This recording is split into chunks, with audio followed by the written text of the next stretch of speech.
Welcome to my side of town.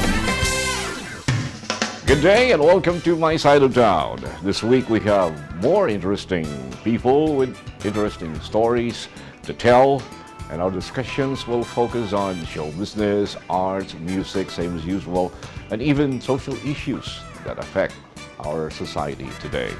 So join me as I tour you around my side of town. My name is Dante Luzon. I'll be back in a short while. Before IMG, I was a civil engineer. Accountant. I was a plain housewife. Before IMG, I used to be a doctor. I was a maintenance crew. manufacturing operator. I'm a housewife. I was an accounting clerk. I'm a medical doctor. I am an engineer. Before IMG, I used to be a teacher. I was a government employee. A production worker. Geologist. I am a bank employee. Before IMG, I was an admin staff. I was a seaman. Design engineer. I was a deli manager. I was a telecom engineer. Before IMG, I was quality director. I used to be a doctor. Production operator. Industrial engineer. IT home-based freelancer. Before IMG, I was a manufacturing specialist. I was an exporter. Engineer. Software developer. I was a Caltex dealer. Admin officer. I was a florist. Before IMG, I was a service crew. I'm great. I am great. I am G. I am great. IMG. IMG. IMG. I am great. I am G. I am great. I am great. I am great.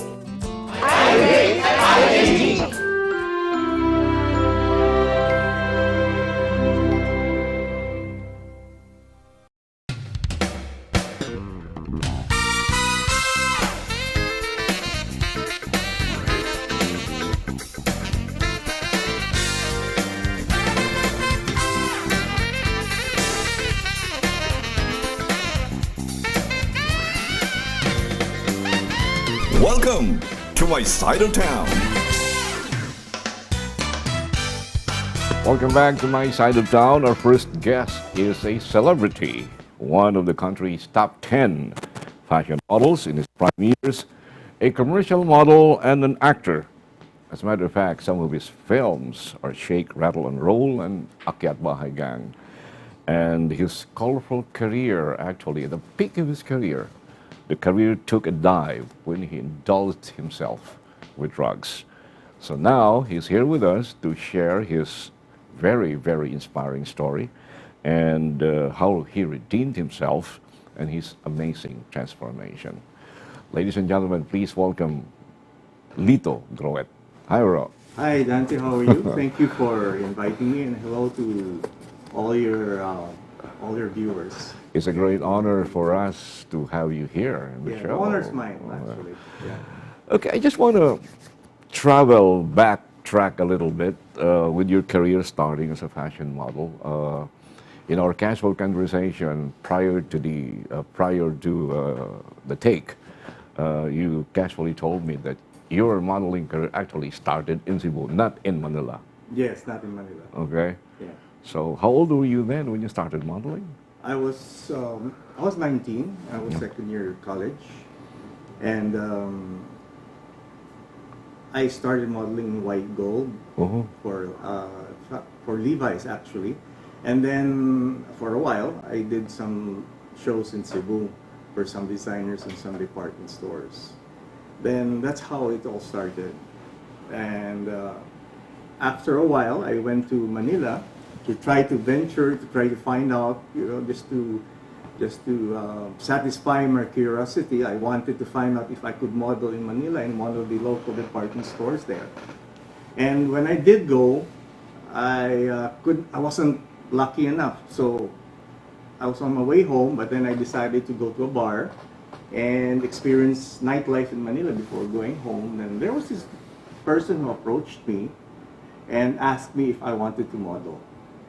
And he gave me his card, so I didn't think much of it. I couldn't read the card because of the lights. And then when I went to the bathroom, when I saw the name was Pitoy Moreno. Oh. Yeah. So from that time on, I started modeling in Malacanang, because when you say you're a Pitoy Moreno model, you're actually considered the elite. So even if you're a top model in Manila, if you're not a Pitoy Moreno model, then you're not considered exactly the elite because Pitoy was considered the fashion char of Asia. So were you an exclusive Pitoy Moreno model, or? Well, not really exclusive. No one was really exclusive, but every time he would have shows, he would have a certain group of models he would ask. And the good thing is because I was expecting to do a show in a department store somewhere, but all of a sudden we were modeling for President Marcos and Imelda. Wow. So it was really a culture shock for me. And from that time on, I didn't go home anymore. So there was no turning back for you? No more turning back because I was already earning money, and actually I regret very much I gave up my my studies. I stopped my architecture in San Carlos.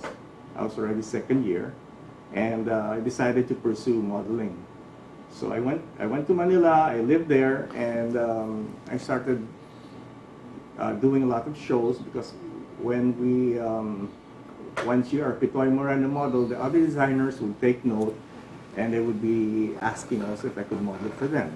So in effect, I did modeling stints for, well, the best designers in the Philippines, and got to travel at that. Right, from modeling, eventually you became an actor. So did it happen overnight, or? Well, the fashion industry and the movie industry are interrelated. So once there are models who, let's say, stand out in a way, the movie offers would come. Sorry.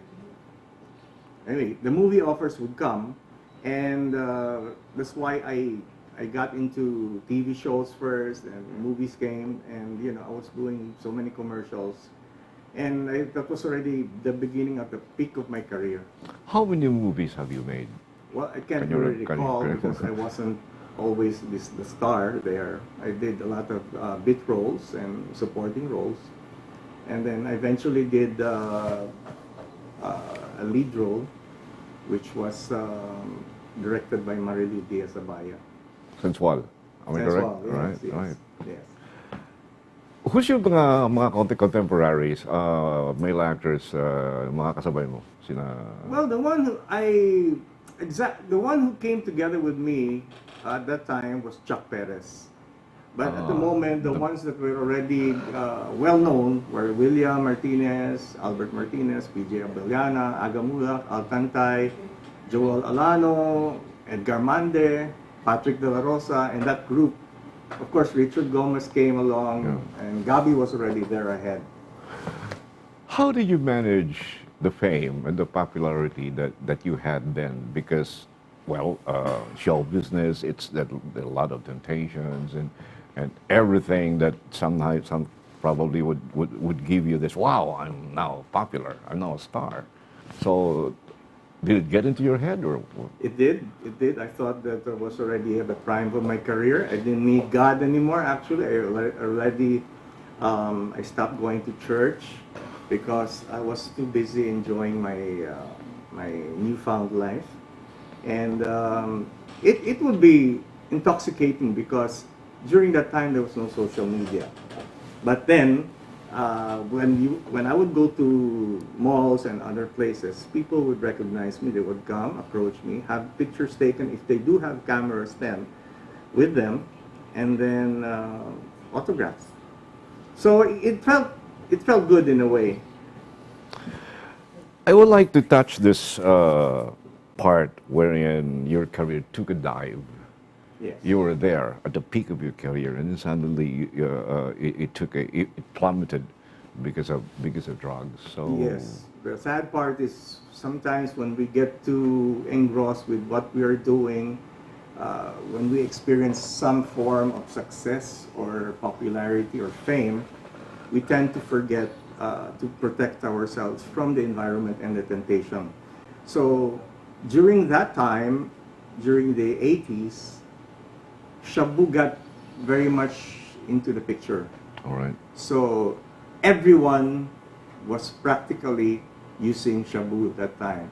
You name it, directors, assistant directors, cameraman, lightman, makeup artist, utility man, everybody was using. to the point wherein when you were not a user, you were the abnormal one. Okay. They would be wondering why you're not a user. So that was the moment wherein I got into the picture. Okay. And I did not plan to become an addict, just like most people. They don't plan to become addicts or alcoholics. And I experimented with shabu. I thought that it was just one of those things that I could handle. One of those these party drugs that it's good, just good for going out and enjoying ourselves. But eventually, I didn't realize that that would be the beginning of my downfall. I got so heavily addicted into shabu that I abandoned everything and everyone that was important to me. So I left my career.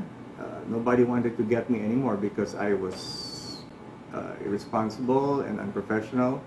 And then I wouldn't show up anymore for tapings and shootings, and everyone got upset with me. So even the shows, I would not show up anymore because every drug addict knows, especially shabu addicts, they know that if there are no drugs, they won't be able to do anything. Yeah. So their life would be heavily dependent on drugs, and that's what happened to me.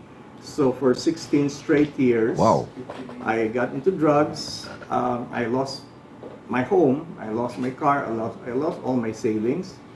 I was jobless, and coming from eating Japanese food flown in from Japan in Malacanang, after a few years, I was already rummaging for food in the streets, looking for thrown fast food packs that would still have food inside them that was untouched. And when I would get hungry also at times, I would go to the nearest mall, I would shoplift for chocolates. I would be sleeping along the rocks of Ross Boulevard. I would just be, in short, parang taong grasa na ako. Is it true that you even sleep in the slums? I did live in the slums for some time. I would sleep on parked jeepneys. Parked jeepneys, the jeepneys that would be parked at the middle of the night till early morning. That would be my home. So with all the mosquitoes, rats, and cockroaches there, I would be there. I would be sleeping at the side of churches, along the rocks of Ross Boulevard, when it was not really developed yet before. Yeah. Dead rats were there, Oh, God. cats were thrown, human feces were all around. And that became my life. What about your family in Cebu? Did they attempt to okay, umuwi ka na rito, join us here instead of living like hell in Manila? They did initially, but then because there was no real means of communication back then, hindi pa uso yung cellphone, I lost touch. I voluntarily, purposely moved away from them so that I could live my own life, and that's what was happening. And they didn't know what was happening to my life, so I would already be doing all this crazy stuff, be conning people, stealing their cell phones, stealing everything I could get my hands on. I would go to the neighbors in the slums, steal their empty bottles of soft drinks, and have it deposited in the store for 5 pesos. That was good enough for 2 Spanish breads, and that would be my meal for Wow. the day already. So I was arrested 4 times. The 5th time I was convicted, but fortunately I was able to get out of probation. But then, right after the trial, I went to my friend's house to take drugs again. So it never really occurred to me that that the danger and the craziness of addiction. Okay. So what happened eventually also was that I did live in the slums because that's where my friends were. So from rubbing elbows with all these people in Malacanang, the showbiz people, the modeling world, I was now rubbing elbows, literally and figuratively, because the drug areas, the drug dens we'd be staying in would be so cramped that we would be literally rubbing elbows. Now, let's go to your wake-up. How did this happen? Well, again, prior to that, I would be hanging out.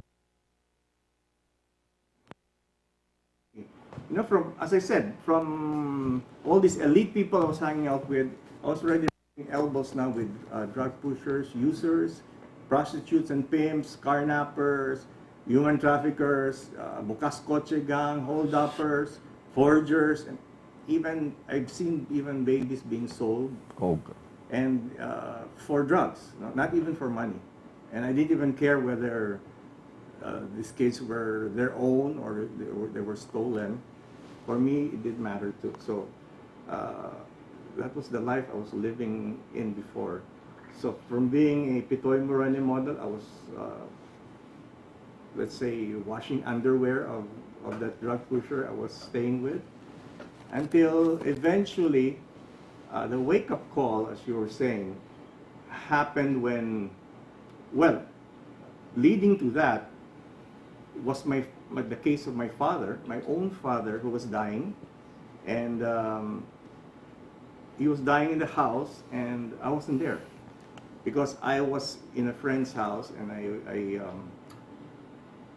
I wanted to buy drugs. Okay. And my family, they were messaging me already through the pager saying, you better come home, Lito, because Dad won't last long. You have to see him before he dies. And that was a predicament I was into, because instead of rushing home, I had a problem, because if I rush home, the drug supply that would come, I would never see again. Or if I stay, my dad would pass away without me being there. So I had to make a decision, and I chose the decision of a drug addict. So I stayed. So I didn't see my dad anymore. Same with my sister. I was supposed to see her. She was dying of cancer. I could not see her. She died because I was with my friends using drugs. So, you know, the turning point, eventually, after everything that happened, I was almost killed by a drug syndicate, Oh. accused of stealing and all this. I was stealing already the last money of my mother for her cancer medicine. And, you know, that was the only time towards the year 2000 already, 1999, wherein it was my uncle who tried to convince me to try rehab. I did not believe in rehab because I thought rehab was not something that could help me.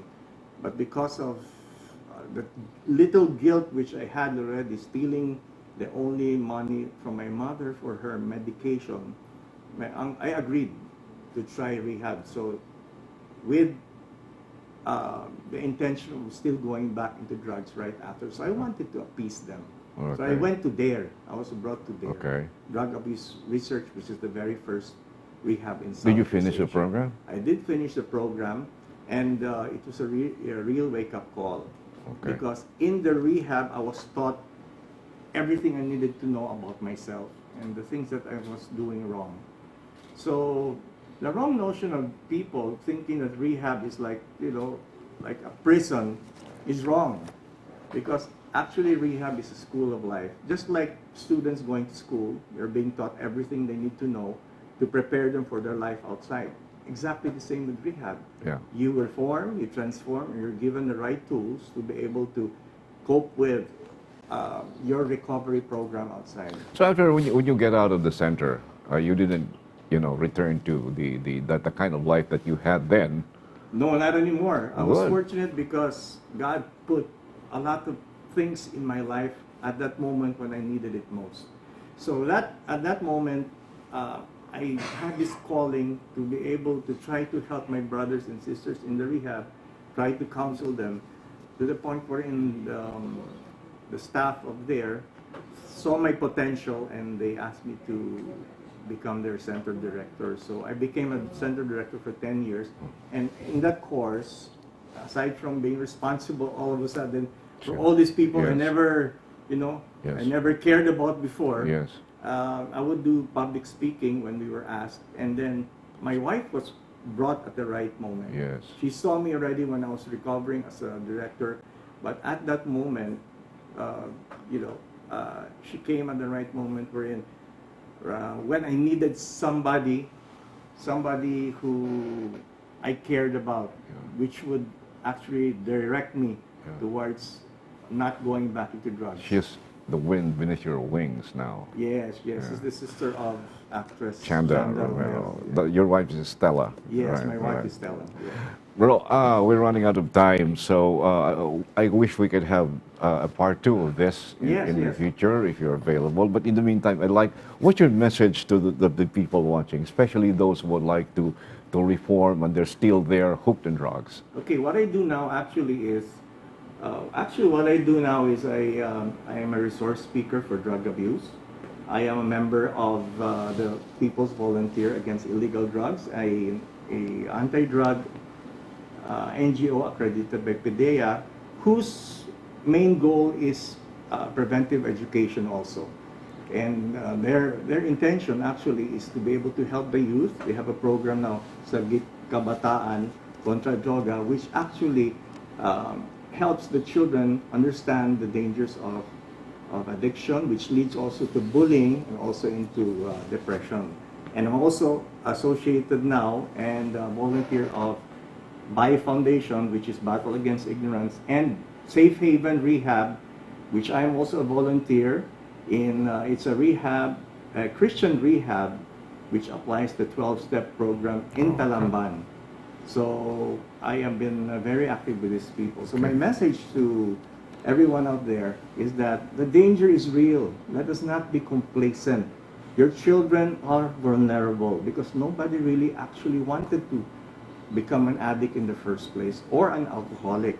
So what the government is doing now basically is focusing on the demand reduction.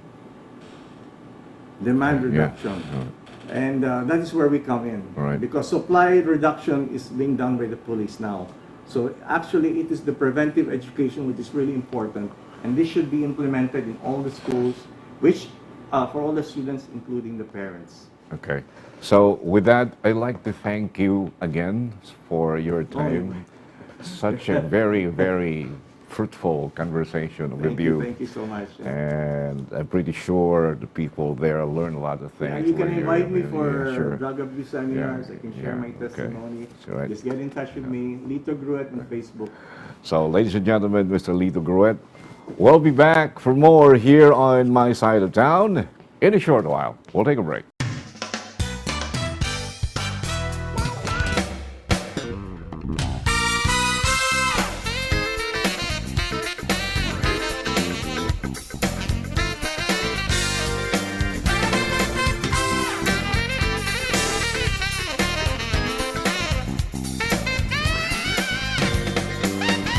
Welcome to My Side of Town.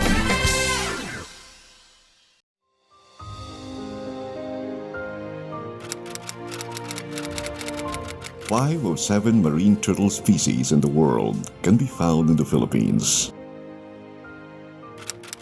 But these marine turtles are threatened by human activities. Stop poaching, egg hunting, slaughter, illegal fishing, and pollution.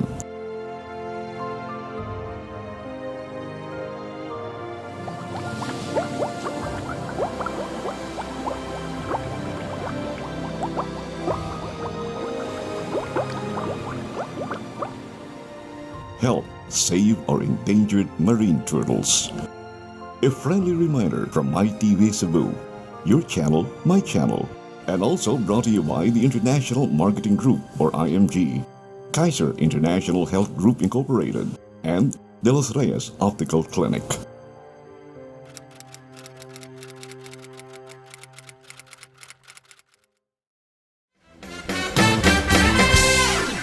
I've been drinking too much coffee and writing too many words on paper in the hopes that in a day I'd be able to get rid of my very thought of you. But in the end, I have not been emptied of you, and what I've done is to make you show up. And here you are. Soon as I finish my cup, and at the end of a page, I have seemingly poured my heart on this shop's desk. I love you again because all I ever really do is begin to love you when I'm about to say goodbye. That's the poem written by Therese Marie Villarante. It's a one award-winning poet and a creative writer whose credentials include Journalist of the Year or Journalist of the Year Award from the Cebu Normal University, second prize winner in the 2011 National Poetry Writing Contest at the UP Diliman, and won first place at the 2008 Future Leaders of Asia at the Ateneo de Manila University. She's also an actress, songwriter, and a singer. But who is really Therese Marie Villarante? Join me as I talk to her up close and personal. Let's watch this.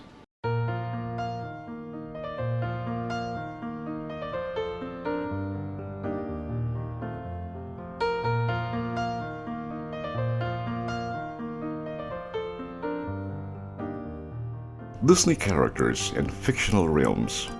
She grew up hopping to every adventure and falling in love with every story. Before, it was writing her first ABCs. Now, it would be writing her next phenomenal hit. At 28, Therese Marie Villarante seems to know exactly what she wants in life. Like her favorite dazzling Disney princesses, Therese is a multifaceted muse herself. A poet, thespian, teacher, a singer, and inspiration. Therese, you are a multifaceted person. You are a package of a wealth of talents. You sing, you write, you're into poetry, you're into singing, you're into acting, you're into a lot of things. Just want to know, which came first? The storytelling, the music, one? I remember it really all started with storytelling. My mother reading me bedtime stories, and ever since I was a child, kay ganahan na jud kaayo ko og fiction. I would cry when it came to Bambi, mga stories nga ingon ana. So it started with this fascination for storytelling, and then it just evolved into other forms of storytelling. So sa writing, and then sa acting, songwriting, singing. I started writing poems, bata pa jud ko, mga grade 3.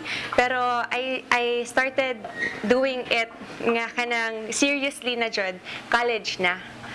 So I didn't understand magud sa una. When it came to poetry, I thought nga it was about kanang flowers, the environment, because that were the subject of poems when I was in grade school. Pero nagkadugay kay pagka-college, ara na jud ko nga hilig na jud kayo mo suwat og poetry. You write free verse?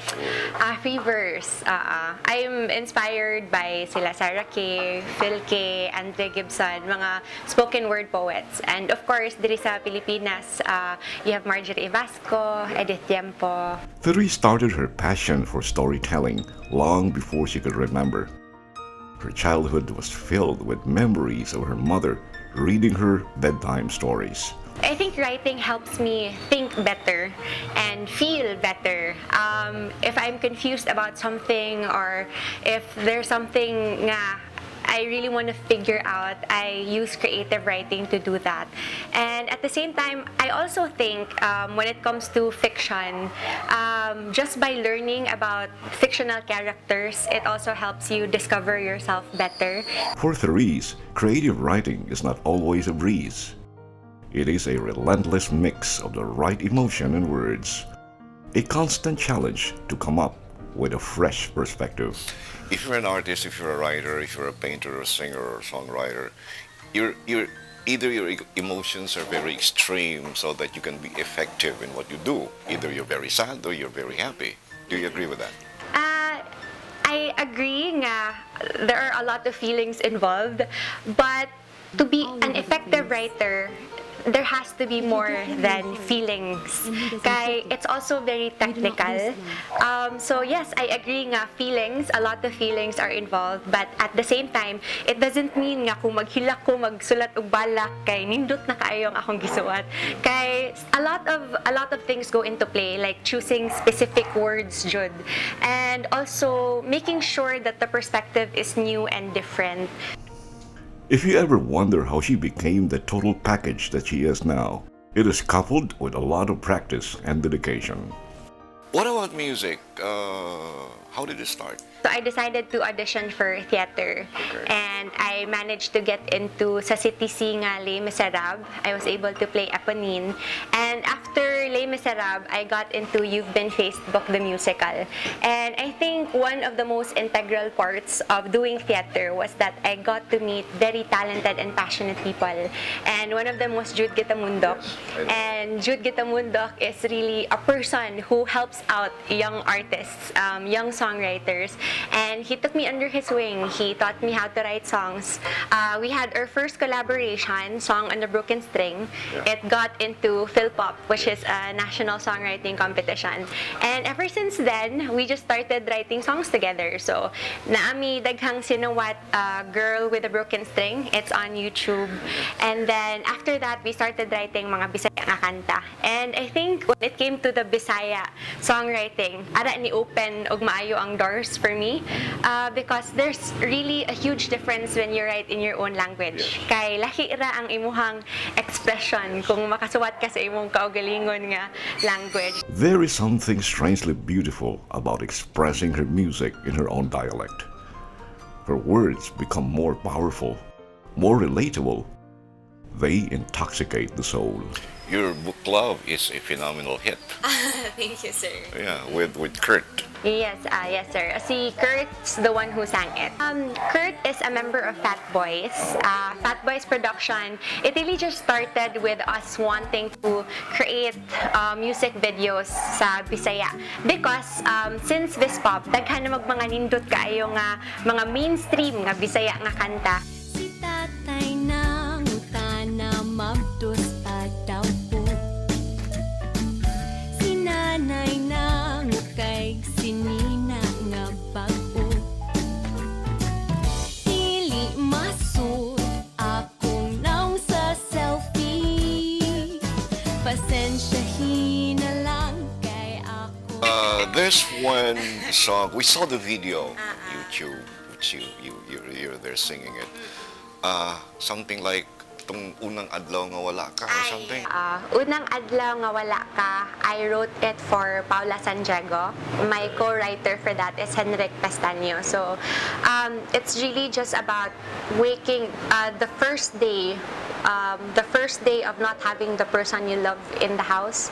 So, unang adlaw nga wala ka. I thought it was just based on a personal experience. Yes, it's also based on that. It was first of all based with Paula.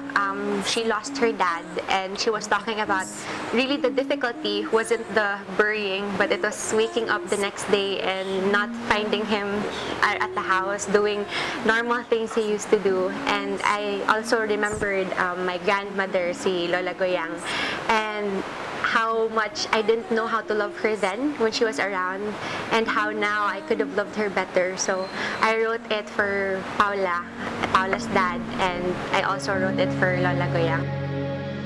Kung mabalik pa ang panahon, di na nako ni paabdon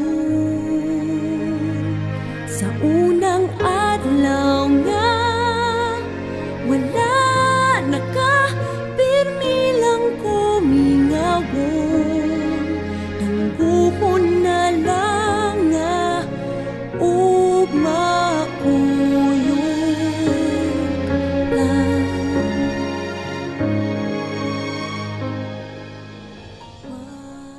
Inspiration to most of her songs are her own personal experiences and friends dear to her. With Jude Gitamundok, her mentor, she was able to make her own songs that eventually awed Cebuanos. Katong bata pa ko kay, pati tingog. I had a terrible voice. But adik ko kay baw maminaw og notes. But then I just really loved Disney. So I would keep singing it, and there were voice lessons available sa high school sa CNU. So I decided to have that every Friday. And then kato lang, practice until I got better. A little better every time. As her love for the theater grew, so is her love for acting and for exploring her best potentials in the film industry.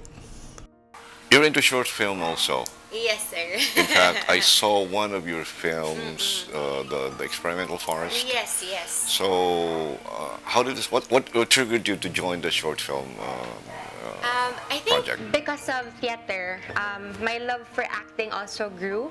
And at one point, Chloe Veloso asked me to do Tsaka ito yung title sa iyang short film sa Sinulog Film Festival. The one that you were playing the role of him. Yes, yes. Tsaka ito yung title ato. I saw that. Pahiyom. Pahiyom alang kay Evelyn. So that was the first short film that I've ever been in. And then si Angelica Gamolo also asked me for Experimental Forest. And ever since then, I've always wanted to join mga short films. Therese is an instructor in Cebu Normal University, a job she didn't imagine having but ended up loving. Therese has become an inspiration to all her students to pursue their dreams. I started teaching right after I graduated, so it's almost 7 years na that I've been in Cebu Normal University, and I teach literature there. And I think what it taught me about teaching is really about giving.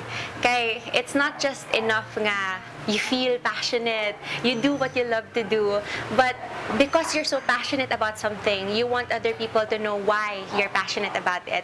And basically, it was never part of my plan being a teacher, but when I became a teacher, my mission was really to be this messenger when it came to loving poetry and creative writing. So I wanted my students to discover the beauty of literature and creativity.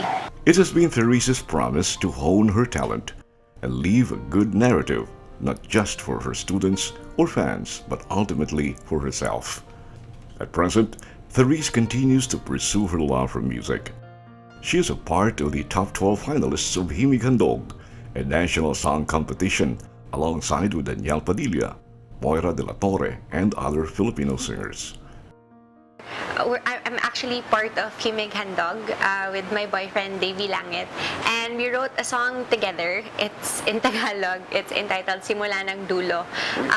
It's on Himig Handog, and kana siya, sir, we're really excited for everyone to hear that song. With all the things that you do, with all the talents that you have, the other side of Therese Villarante, who is Therese Villarante? I think I'm really just someone who is passionate about storytelling. I'm really passionate about reading and creative writing, but apart from that, I'm just passionate about also being a good story. I struggle with a lot of things. I struggle with my fear, I have anxiety, and I just really, every day, want to be better than I was before. Therese Marie Villarante is a testament that one can truly go miles with dedication and lifelong passion for the arts.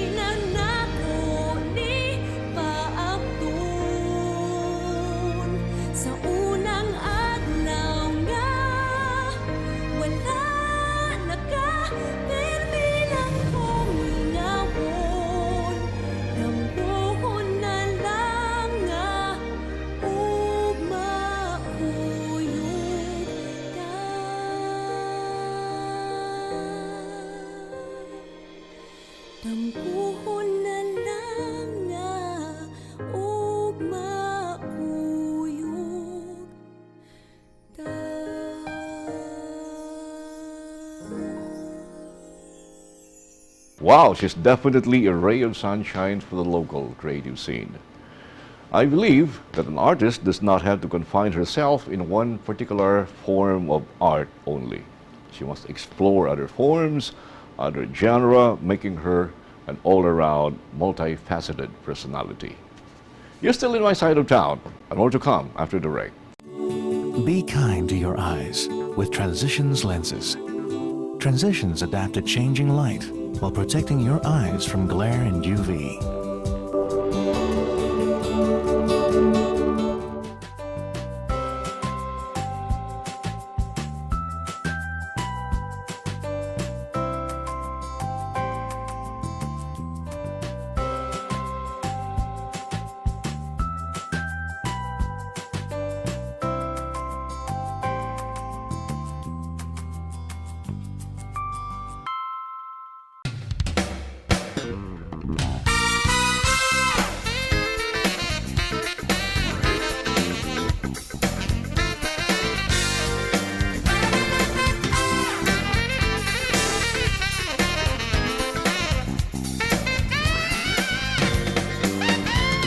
Welcome to my side of town.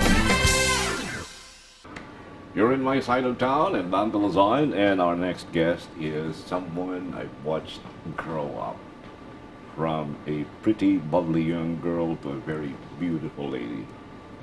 She's a singer, a ballerina, a model, and she's only 10 when she was discovered by a colleague of mine to sing the theme of a Cebuano teleserye aired in CCTN Channel 47. That was about how many years ago?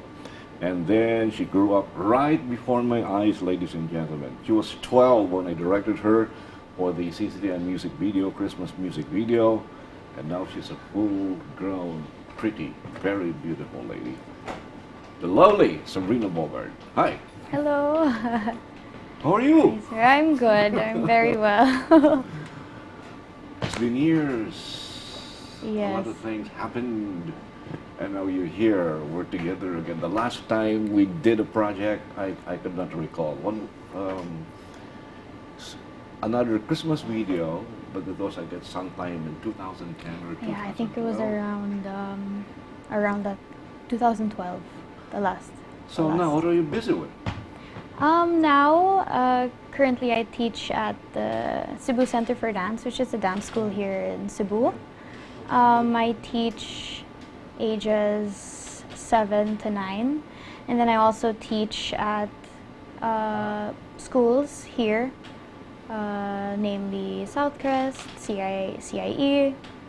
I teach ballet. Mm-hmm. Interesting. Yes. Okay, let's start from the time when you were how old? 7 or 8 years old. Which came first? Because you sang, you dance ballet. Mm-hmm. So which came first, the singing or the dancing? I started with dancing. Okay. Because my family would every summer we'd travel to the States, and so we'd visit my dad's side of the family. His sister, my aunt, was a dance teacher, and so this was I was probably around 3.5. She took me to my first ballet class, and she saw that I really enjoyed it and that I was actually pretty good at it. And so from then on, she continued to take me to different kinds of dance classes also. So there's ballet, and I'd take jazz and contemporary. And yeah, until this day, I still do all of those things, So but mostly how old ballet. were you when you took formal ballet lessons? So here in Cebu, I started at, it was around 5. I started in a school in the mall. Mm-hmm. Yes, I started in Ballet Center. And then since then, a lot of my coaches and teachers, they've seen me progress really quickly. And so they'd rank me up almost every year until I transferred to another school, and then I started to get lead roles, and I'd be a head dancer. I did, I'm not sure if you're familiar with the Nutcracker. Yeah, of course. Yes. Yeah. I danced lead, which was, who was the Sugar Plum Fairy. Did you do Swan Lake? No, not yet, but that's actually my dream role, to be the Black Swan. It's my dream role. And then I also did, if you're familiar with the Sleeping Beauty, yeah. I was casted as Aurora. And yeah, I've also joined a couple of competitions since I started. So I was around 13 when I joined my first ballet competition in Manila. Yes, in Manila. And you won? I didn't win, but it was a long process to get to the finals. And that alone was already a pretty big accomplishment for me. And then I joined another competition a couple of years back. I think it was 3 or 4 years ago. I ranked 2nd overall Philippines. Wow. Yes. Wow. That's Yes. a feat. Yes. Yeah. You know, we've always been proud of you since you started. Now, is ballet a demanding, grueling kind of dance for people like you? Actually,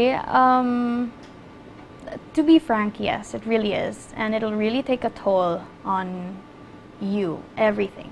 So it's best that if you're interested in doing ballet, and you want to really be good at it, you have to start. It's best that you start at a really young age, because then your technique will be developed, and not just your technique but your artistry, and then What are the muscles, flexibility, and something like that? yes, yes. But that doesn't mean that it's, if you want to do ballet now, that it's too late. I mean, I know a lot of women at the studio that I go to, they started really late. Like they how started late? at How old? during their 40s up. And then I knew a dancer. She danced for 3 years in the studio, and she 40 years was 74. Can they still fly? Yes. And Kidding it's, me. yes, it's amazing actually. Yeah. Whoa. Yeah, I'm really proud of that, because and they're not like basic students, you know. They can do like all of the complicated stuff. Right. From ballet, let's go to singing now, because I've known you first as a singer when you were 12. Then later on, I just found out that you danced ballet. So who taught you to sing, and who influenced you? Who inspired you to go into music? Okay, so my father, actually, he was a performer back in his day. So he would perform in bands, and he was the... What was his genre? Rock, jazz? I think it was blues, rhythm and blues. He was the lead guitar player or something, and he was also the singer of their band. And yeah, so I think, because in the house, like when he'd have like free time and stuff, he'd always listen to different kinds of artists and take bits and pieces and styles and kind of make his own style. And I never had a chance to see him perform. yes, I know, but it was always amazing for me to see what he could do and how he performed and how much love he had for singing. The Bogers are from Kansas, correct? Are they? Yes. Oh, right. Yes. In Kansas. All right. So from there, how old were you when you started singing? When you hung your first note, you were. I mean, my mom says that I started singing at around like 5-ish. So after that, she enrolled me in a singing school for about a year. I was probably 7 at that point, and then I stopped, and then I just continued to sing on my own. Eventually, I developed my vibrato, and yes, and everything just kind of from there. And I still sing until this day. Which are you more comfortable with, dancing or singing? I could not choose. I have equal love for the two arts. Let's talk about your parents. Steve was my friend. Yes. Because of you guys, because of your mom, you and Bernard. Was he a disciplinarian, or was your mom the disciplinarian in the family? My mom definitely was the strict one in the family. My dad was more of the giving and forgiving type. He was definitely a lot more understanding, which is, that's the culture, I guess. He grew up in the States, and my mom grew up here in the Philippines, and they're two very different cultures, but I'm grateful for that, because I learned the best of both worlds from the two of them. So how do you mix both lifestyle now? Well, I think now it's I'm kind of leaning towards the more Asian culture, because I live here. I live here, and I mean, I go back and forth to the States, but it's definitely, I'm more inclined to the Asian culture. Yeah. Right. You worked in a bank. Yes. I expected you to perform professionally after college. Yes. Because of your passion for singing and dancing. But you work in the bank, and you finished the degree on marketing and marketing management. Marketing yes. management. So It's kind of off tangent for me, huh? Because I know you as a performer. So what made you choose to go into the banking business? Yeah, so originally I wanted to take up performing arts in Manila. And my dad was sort of against the idea, because one, it was in Manila. Okay. Two, he says that, you know, you're not going to be able to perform forever. There's only a certain span of time that you are going to be able to dance or sing. And so, because he was a businessman, he wanted me to take up some kind of business course. So he suggested that, and I was okay with it. And eventually, when I studied that course, I also fell in love with it, and I'm into business also. So I'm grateful for that. You landed in the bank after graduation, but yes. Did it last long? I guess. I was there for about a year, and I told myself that I'd stay in this company for a year, and I did. And so now that's over, and so now I'm fulfilling my passion of, you know, dancing, and also being able to teach dance. But I guess your BDO's lost, because you became Miss BDO when you were there. Yes, I did. In a year. I did. Yeah. Yeah. Before I left the company, they were kind of sad that I was leaving, and they kind of held me back for a while. No, okay. What's next for Sabrina Bogart? Is there a plan to go to the States and pursue your career there for good, or you know? Yes, definitely. I'm looking around next year in 2020. Okay. Hopefully, I'd really like to apply to a dance company. If not, then one of my biggest dreams is trying to get into Broadway. Wow. Because that's both sing and dance, which are two of my most favorite things to do on earth. So I try really hard to do that. Wish you all the luck, because I'm optimistic. If ever you get into the Broadway thing, yes. I'm sure you have the talent, you have the looks, you know, everything. Okay, to wrap this up, if you remember, in 2014 or 13, we did a song together. Yes. Actually, the story here is I asked my friend, songwriter Titing Sinisa, to write a song for my 35th wedding anniversary as my gift to my wife. So he wrote it, and I sang it. I did my solo version of that, and a few years later, we decided to come up with another version, which a duet version. So we were thinking of you to record the second version with me. The title of the song is "It's Always Love." Do you still remember the words? I will try very hard to. It was a while back. Let's just do it a yes, cappella, folks. Yes. No accompaniment. Yes. Okay. It's something like this. It's always love between the two of us. Throughout the years that we've been together, we can't go on without each other. Crossing the roads in our lives journey. It's always love between the two of us. Spending the time we treasure forever. Inside our world that we discover. It's always love. It's always love. Ladies and gentlemen, Miss Sabrina Bogart, thank you very much. Thank you also, sir. Thank you. We'll be back for more in my side of town after the break. Be kind to your eyes with Transitions lenses. Transitions adapt to changing light while protecting your eyes from glare and UV.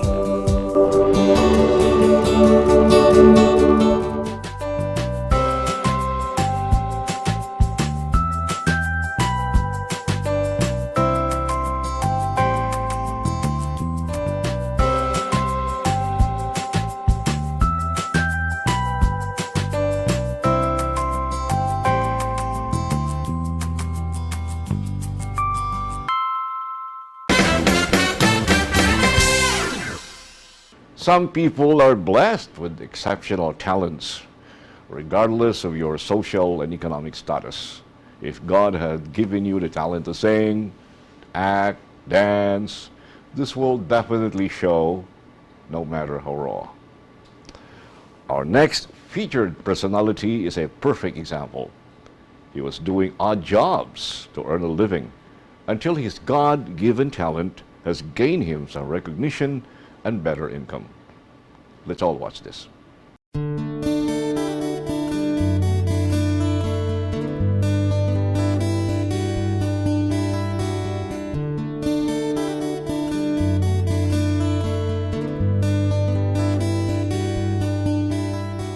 If a person has a special God-given talent, it definitely shows, no matter how raw. Talent is a gift.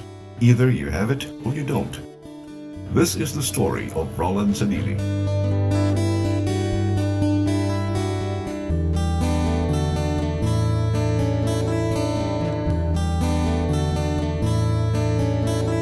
Roland Sadili has been making intricate concrete and wooden sculptures since he was 16. Despite the lack of a formal training, he's been doing commissioned works mostly along the roadside of F. Cochan Street, Barangay Babolo, Cebu City, oblivious to the noise of passing vehicles and curious onlookers.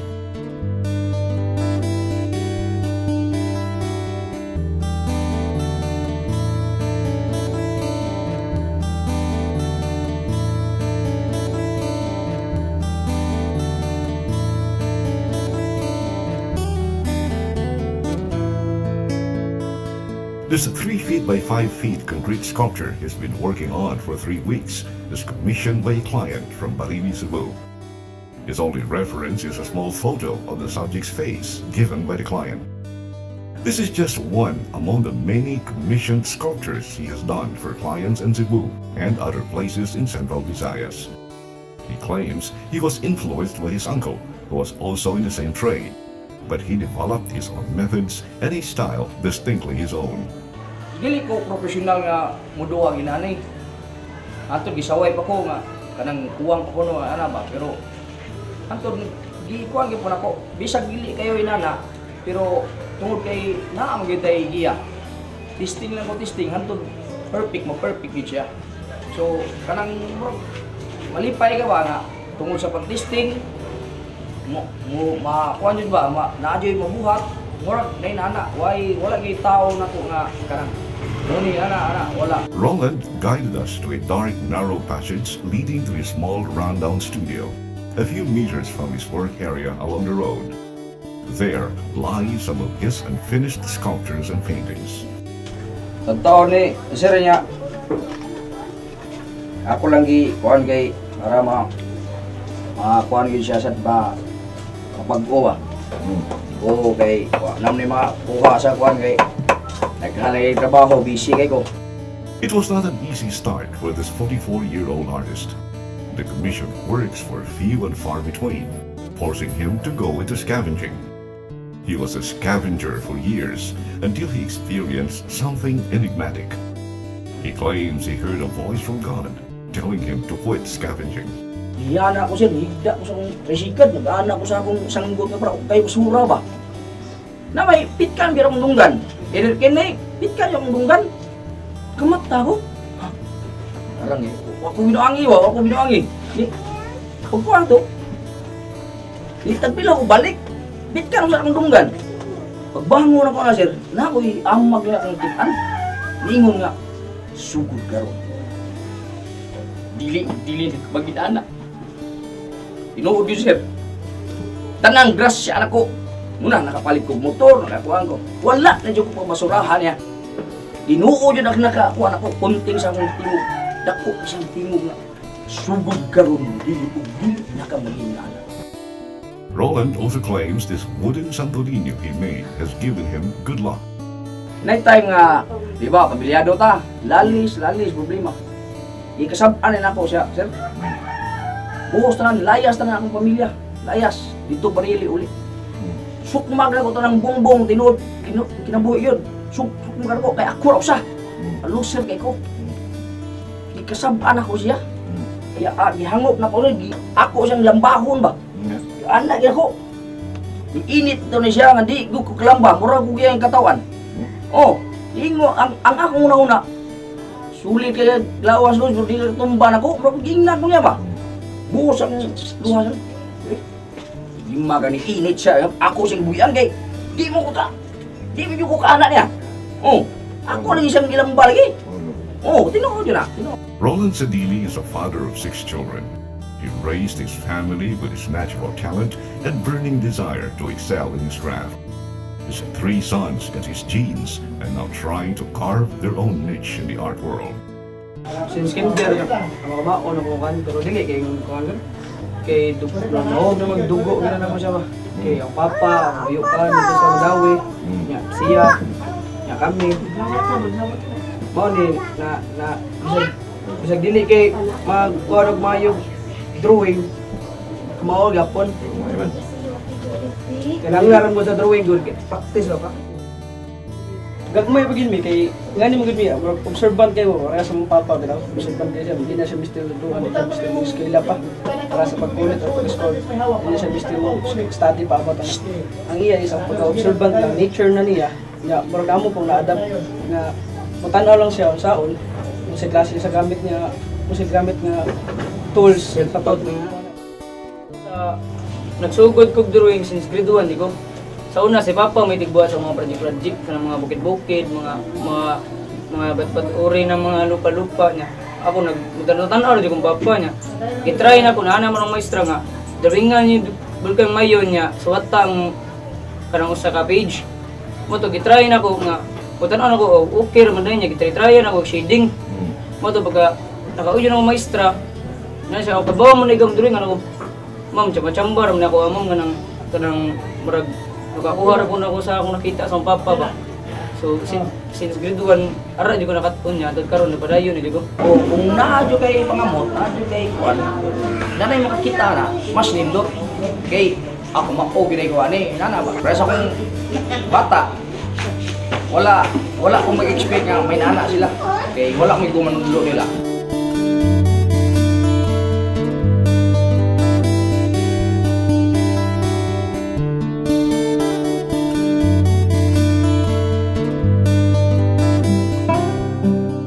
Whenever you pass by F. Cutchan Street in Mapolo, Cebu City, you see Roland Sadili at the roadside, still working on a masterpiece.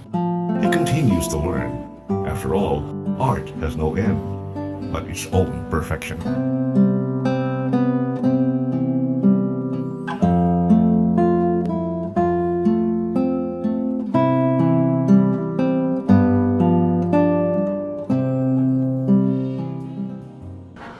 I'd like to thank our guests, Mr. Lito Groet, Sarvina Bogart, Therese Marie Villarante, and Roland Dude Sadili. And you, most of all, for joining me. Till next time, my name is Dante Luzon. Thank you.